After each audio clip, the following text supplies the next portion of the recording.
Salut les autodidactes, on continue toujours avec l'interpolation de Lagrange. Donc dans cette partie, je vais vous montrer une autre façon de faire l'interpolation. Parce que ce qu'on avait fait dans la vidéo précédente, on a utilisé les bases de Lagrange pour pouvoir faire l'interpolation. Mais on peut vous demander peut-être au cours d'un devoir de faire l'interpolation de façon directe. Donc ici, dans cette vidéo, je vous propose je vous montre comment comment faire l'interpolation de façon directe dans un seul script. Donc, j'ai créé un nouveau script que j'ai nommé interpolation de Lagrange 2. Donc, ça, c'est le script qu'on a créé dans la vidéo précédente. Donc, j'ai copié maintenant tout le code ici que j'ai recollé ici. Maintenant, la seule chose qui va changer maintenant, c'est une interpolation. Parce que dans la vidéo précédente, lorsqu'on a fait la partie interpolation, on avait utilisé la base de Lagrange qu'on avait déjà définie. Maintenant ici, vu qu'on a appelé la base de Lagrange, le nouveau script que je vais écrire maintenant ici, nous n'allons plus utiliser la base de Lagrange, mais nous allons le faire directement ici. Donc nous commençons. Donc on va mettre Pn égale à 0. Donc on va mettre Pn égale à 0. Donc n'oublions pas, je vous rappelle la formule ici. Donc c'est la formule là qu'on veut essayer de calculer, mais cette fois-ci de façon directe, sans définir d'avance les NI de x. Donc pour calculer ça de façon directe, nous initialisons d'abord le Pn, vu que c'est une somme. Une fois que la somme est initialisée, nous allons prendre I allant de 1 jusqu'à l'inf de x data. N'oublions pas de mettre le int pour finir la boucle. Donc, maintenant que c'est fait, nous allons maintenant à l'intérieur, vous allez voir que ici, vous allez voir qu'on a fait en fait le produit et la somme de f de x fois li de x. Mais vu que maintenant on n'a plus la fonction li de x qu'on veut utiliser, nous allons voir que on va essayer de calculer dans la boucle for les li de x à chaque fois. Donc on calcule li de x avant de faire la somme. Donc pour calculer li de x, n'oublions pas li de x c'est un produit, donc on va l'initialiser. Donc on va donner lag égale à 1, on l'initialise à 1. Donc après l'avoir initialisé à 1 maintenant, créer une boucle for. Donc on va faire for j maintenant allant de 1 jusqu'à c'est le même code qu'on avait utilisé dans la fonction Lagrange. Donc dans la fonction Lagrange c'est la même chose dans la fonction Lagrange. Donc si vous vous souvenez, vous pouvez l'écrire vous-même. Donc ici l'inf de x data. Donc ici on met l'inf de x data. Donc on met le int. Et maintenant, souvenez-vous, il faut mettre if, monsieur le j doit être différent de i. Donc if j, si j est différent de i, donc si j est différent de i, donc n'oublions pas le int. Donc si j est différent de i, on va maintenant mettre partout Lagrange. Donc Lagrange, on a dit que c'est égal à lag multiplié par, donc n'oublions pas ici de mettre le point fois l'étoile. Donc, point fois étoile, maintenant, on va faire la multiplication des x moins les x data de j, et maintenant, on va diviser tout par maintenant x data de i, moins maintenant x data de j, moins x data de j. Donc on n'oublie pas les points virgules pour ne pas afficher le résultat directement.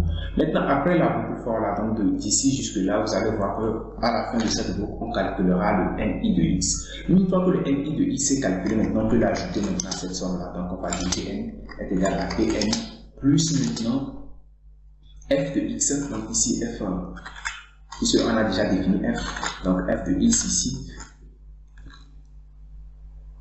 Donc ici c'est f de xi, donc f de x data de i. Maintenant après multiplication, maintenant on multiplie par quoi? Donc multiplier ici par li de x.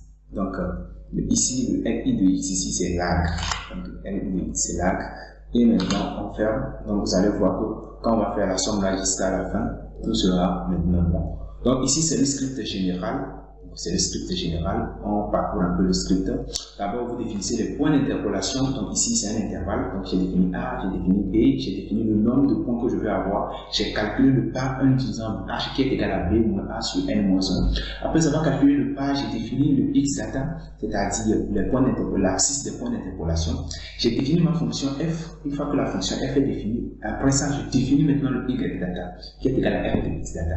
Une fois que c'est fait maintenant, vu que je veux faire une construction à la fin, donc j'ai besoin d'avoir les variables. Donc les variables, c'est quand tu veux construire une fonction F de X, tu as besoin des X. Donc ici, c'est pour ça que j'ai fait X égale à line space de A jusqu'à B 500. Et 500 là, vous aurez après dans la vidéo d'initiation, quand vous construisez une cour, je peux mettre 500.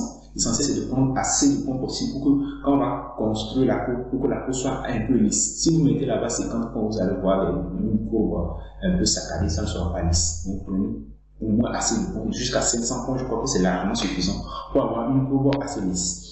Et après, maintenant, on passe à l'interpolation. Ça, je vais expliquer tout de suite comment ça se fait. On fait Pn. Donc, contrairement à ce qu'on avait fait précédemment, on avait utilisé la fonction de la base de Lagrange.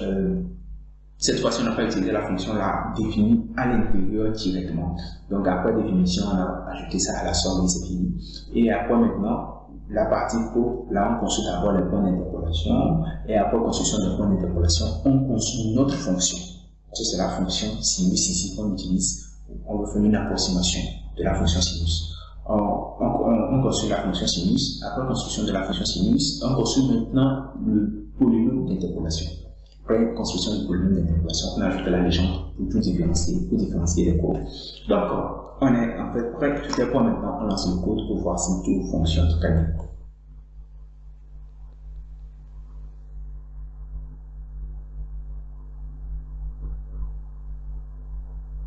Donc, il me dit que la fonction là n'est pas trouvée. Oui, c'est compréhensible parce que je ne suis pas dans le bon fichier. Donc, je ne suis pas dans le bon dossier. Donc, c'est une erreur que vous pouvez avoir si vous créez une fonction et que vous voulez le lancer alors que vous n'êtes pas dans le dossier dans lequel se trouve la fonction ou le script. Donc, je vais aller dans, je crois que ça doit être TP MATLAB. Donc, ici, donc c'est dans mon dossier interpolation. Donc, je suis dans le dossier interpolation, c'est là où se trouve mon fichier interpolation, je vais supprimer ça, et ceci.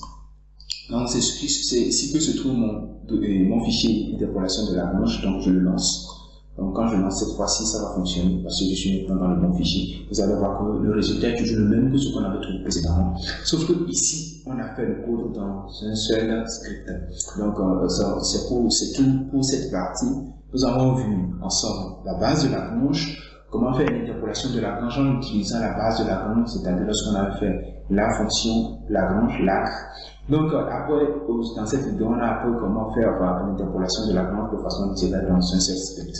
Maintenant, dans la prochaine vidéo, on ne va plus utiliser la méthode de Lagrange, mais on va utiliser une nouvelle méthode qui est la méthode de Newton. Donc, si la vidéo vous plaît, n'hésitez pas à vous abonner si ce n'est pas encore fait. Et cliquez sur la cloche de notification pour pouvoir être notifié des prochaines vidéos que je vais faire sur MATLAB. Donc, on se dit à la prochaine.